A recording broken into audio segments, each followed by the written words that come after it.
Deaths in Glenmorach Manor, a fiction novel. Written by Shirley, read by Sir Lawrence Olivier. This audiobook was narrated using synthetic voice technology provided by 11 Labs. Chapter 18. The sun was starting to set, spreading a soft golden light over Glenmorach Manor. It was warmer than usual for autumn, but there was a strange tension in the air. The estate was quiet, except for the faint sound of footsteps and the occasional shuffle of servants as they worked. I was in my little office, going through notes about the case, when a sudden knock at the door snapped me out of my focus. "Mr. Owen, it's me, Morrison," came the voice from outside. I stood up, smoothing my jacket as I walked to the door. As I opened it, Mr. Morrison stood there, a broad grin on his face. "Mr. Owen, you'll want to come quickly. Inspector Harris has returned, and Mr. Robert is with him. They've released him from the jail," Mr. Morrison exclaimed, his voice filled with excitement. My heart skipped a beat. Robert Wallace had been arrested 4 nights ago, accused of murdering his lover, Rosy Taylor. But now, it seemed, there was hope. I followed Mr. Morrison swiftly down the corridor to the living room, my mind racing with questions. Could this truly mean Robert's innocence? Had the authorities truly found no solid evidence against him? As we arrived in the living room, I could see the familiar sight of Lord Wallace sitting in his wheelchair. Lady Eleanor, his daughter, stood beside him, pushing his wheelchair with a gentle hand. The room was filled with an air of restrained joy, but also a sense of relief that only a father could know at seeing his son once again. Inspector Harris stood near the door, his posture as stiff as ever, his face hard to read. But the glimmer in his eyes told me that something had changed. Inspector Harris greeted us with a brief nod. "Good afternoon, Lord Wallace. Mr. Owen, I believe you'll be pleased to hear that we've released Robert Wallace. No strong evidence supporting the accusations." Lord Wallace, his face lighting up at the news, turned his gaze toward his son, who stood beside Harris, looking weary but relieved. Robert's usual confident demeanor had been replaced with the raw vulnerability of a man who had been through far more than he should ever have had to endure. Robert said softly, his voice breaking as he stepped closer to Lord Wallace. "Papa, I'm so sorry for all the pain this has caused, Papa." Lord Wallace's eyes softened, and for a moment he seemed to forget his frail body and the years of worry that had weighed him down. He reached out a shaking hand to clasp his son's arm, his voice full of emotion. "No need to apologize, my son. You've been through hell, and I am just so relieved you are home." Lady Eleanor, who had been standing quietly at her father's side, her face pale with concern, stepped forward now, her eyes bright with tears. She rushed to her older brother, throwing her arms around him in an embrace. She ran to hug him so tightly with her teary eyes. "Robert, brother, I'm so happy that you're back." She started to cry, the cry of joy. "I was so worried. I'm so glad you're home, Robert. I don't know what I would have done. She whispered, her voice trembling. "Shh," Robert soothed her, holding her close. "It's over now. I'm here, Ellie. It's all going to be all right. Please don't ever leave us again. Promise me," said Lady Eleanor. She was still sobbing in Robert's arms. "Hey, I'm right here. I will never leave you again, silly." Robert gave her a soft smile and kissed his sister's forehead. Even though he was a tough man, I could see there was a soft side of him. The tenderness between them was intense, and it was clear that Eleanor had been holding on to the hope that her brother would return. The weight of the past few days seemed to melt away, even if only for a moment. It was really touching to see how much Robert loved his family. He had endured so much as the second son of the Wallace. He had always been the shadow of Benjamin when he was still alive. Lord Wallace might have forgotten his second son, as he was too proud of Benjamin. But now I could see Lord Wallace had realized that Robert was the heir that he could rely on to ensure the continuation of the Wallace family's lineage, titles, and legacy. The room was filled with a rare silence, the kind that comes when two people, father and son, understand the depth of what they've both endured. It was a moment neither would ever forget. Inspector Harris cleared his throat, pulling me from the tender scene before me. All the evidence collected, the hair fragments, dried bloodstains under Rosy's fingernails, traces of blood on the balcony, and the half cup of tea, all pointed to Robert. But after a thorough investigation, it was clear that the case wasn't as it seemed. We found no conclusive proof that Robert was involved. Lord Wallace looked between Inspector Harris and Robert, his eyes filled with gratitude. He said quietly, his voice thick with emotion, "I never doubted you, Robert, but knowing that the law has cleared you, it brings me peace. Thank you, Inspector Harris." "I'm just doing my job, my lord. But I do believe your son is innocent. The real killer is still out there, and we will find them. But for now, Robert is free." As the family reunited, Inspector Harris turned to me. "I believe we should continue with the investigation," Harris said quietly. "The killer is still out there, and I need to understand why Rosy was targeted in the first place." I nodded solemnly. "I agree. But I still doubt that Rosy was the intended target. The mystery is far from over, Inspector." Lord Wallace glanced up at us, his eyes filled with gratitude, but also concern. "I hope you will keep hunting the real killer, Mr. Owen. But please take a moment to rest. We'll discuss everything more thoroughly later." I replied, my gaze turning back to the family. "I'll stay here and work on it until we catch the real murderer, my lord. The work isn't finished yet, and I fear the answers we seek may not be so easily found." The relief of Robert's release was bittersweet, for we knew the truth was still out there, hiding in the shadows. But tonight, at least, the Wallace family could breathe a little easier.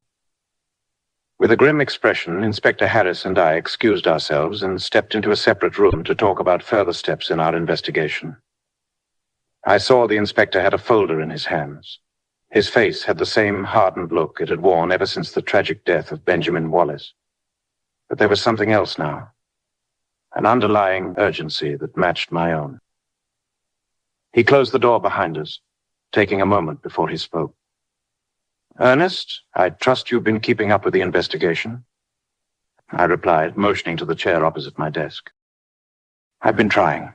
I believed you came here today with Rosy's autopsy results, didn't you, Inspector? Please, have a seat. Let's go over them together." Placing the folder on the desk between us, his fingers hovered over it for a moment, clearly reluctant to dive into the details. But duty won out, and he opened the folder with a measured sigh. Harris began, his voice steady. "The cause of death was not what I expected. There was no trace of poison in her system, blood or urine. In fact, all of the initial tests we conducted for toxic substances came back negative." I frowned, my mind racing. No poison? That was exactly what I thought. "Then, according to the autopsy, how did she die?" I asked Harris, my curiosity piqued. I had already suspected that something other than poison had killed that poor girl that night, but I waited for Inspector Harris to answer nonetheless. Inspector Harris replied, "She suffocated. The report said her lung collapsed from oxygen deprivation. Her airway was blocked, likely a result of some form of asphyxiation. There were no signs of external injuries, but the autopsy confirmed that her breathing was cut off somehow." Inspector Harris rubbed his temple, trying to piece it together. "I think someone silenced her before she could even make a sound, don't you think?" I nodded, my expression hardening. That's the conclusion I came to when I saw her dead body that night. It's a very methodical way to kill someone. I sat back in my chair, absorbing the implications. The killer must have used some other method to ensure Rosy's death. But the more I thought about it, the more I convinced myself that my assumption was right. Rosy was killed using soft objects like a pillow, pressed on her face to make her stop breathing. "Did you get the test results from the blood found under Rosy's nails?" I asked him, my voice firm with purpose. Harris nodded. "Yeah, we compared it with Robert's blood, but the results were negative. The blood didn't match his at all. This means it wasn't Robert who fought with Rosy and got scratched." The pieces slowly clicking into place. But someone else. Someone who knew the manor well enough to access Robert's room. Precisely, Harris agreed. The pieces of hair fragments found between her cracked nails didn't belong to Robert either. And the blood stain leading from the room to the balcony, it wasn't Robert's or Rosy's blood. Someone broke into Robert's room that night and killed Rosy. I leaned forward, the weight of the situation sinking in. And I believe Robert was actually the intended target. I suspect that the intruder thought it was Robert in bed, sleeping in the dark. Harris said, his voice tight. Well, that makes sense. So, you're saying when they attacked, they didn't realize it was Rosy? Tried to analyze what had happened that night from my detective perception, I answered him. Not quite. With the small bottle of poison found rolled under the bed, I believe the intruder had intended to poison Robert's water jug on the nightstand beside his bed. I can imagine that Rosy was half awake. She heard someone standing next to the bed and assumed it was Robert who came back to the bedroom. As the intruder prepared the poison in the darkness, it's likely that Rosy either stirred or said something that startled them, causing the bottle to be dropped beneath the bed. I paused a little bit and continued. At that moment, I could imagine that Rosy might have tried to defend herself, fighting with all her strength, pulling the intruder's hair and scratching them. However, she was weakened from a severe headache and wasted from the booze she had earlier. During the confusion and the darkness, the intruder took any object he could reach, which I assumed was a pillow, to press on her face until she stopped breathing. Inspector Harris responded to my analysis of the chronology of the crime. Now that you've described it like that, everything makes sense, Ernest. I ran a hand through my hair, feeling a sense of dread creep up on me. This murderer is still out there, Harris. They're free to roam. And now that Robert is back home, his life is still in danger. Inspector Harris paused, his gaze growing darker. I agree. This person knows the manor too well. They knew exactly how to get into Robert's room from the garden. Quiet, discreet. That means it wasn't a random attack. The killer was familiar with the estate. So, how about the half-emptied cup of tea? Was it tested?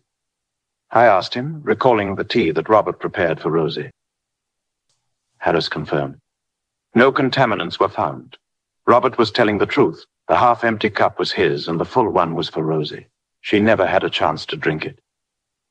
I nodded, feeling the weight of the case settle in. It was becoming clearer now. Anyway, Ernest, the poison in the bottle found under Robert's bed had been extracted from the fruit of the Atropa belladonna plant, the black nightshade. A plant that is more deadly than the one used to kill Benjamin Wallace, said Inspector Harris while showing me the test result.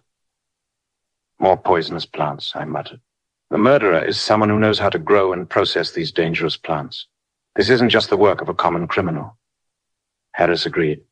Indeed, this is someone with the bloody knowledge. Perhaps someone with access to plants like this. Someone who understands how to use them as poisons and make them undetectable. We're looking at a very methodical killer. I will search on the surrounding area, Inspector, to see where these kinds of bloody deadly plants are growing. My mind suddenly flickered to one person in particular. Lady Lucy. Even though she is not the person I suspect for growing those particular poisonous plants, from what I found from searching her room last time, she had a solid motive to erase Robert or even Rosy from the picture. I couldn't ignore the possibility that she might have a motive for murdering Rosy that night. She's a possibility. She has a strong motive. Her son, Anthony Wallace, would inherit everything if Robert were out of the picture. Harris raised an eyebrow, clearly intrigued. You think Lady Lucy is behind all of this? I'm not saying she's the one who's been growing those particular plants, though, honestly. But sometimes the real murderer doesn't have to get their hands dirty. They just need someone with the right skills to do the work for them. I leaned forward, my voice turning more resolute. I think it's time for me to speak to Lady Lucy. I need to understand if she was involved or if she was just another piece in this tangled web. Harris gave me a solemn nod. You're right. As long as someone has a motive, it's enough to make them a suspect. With that, I stood, ready to face the next challenge.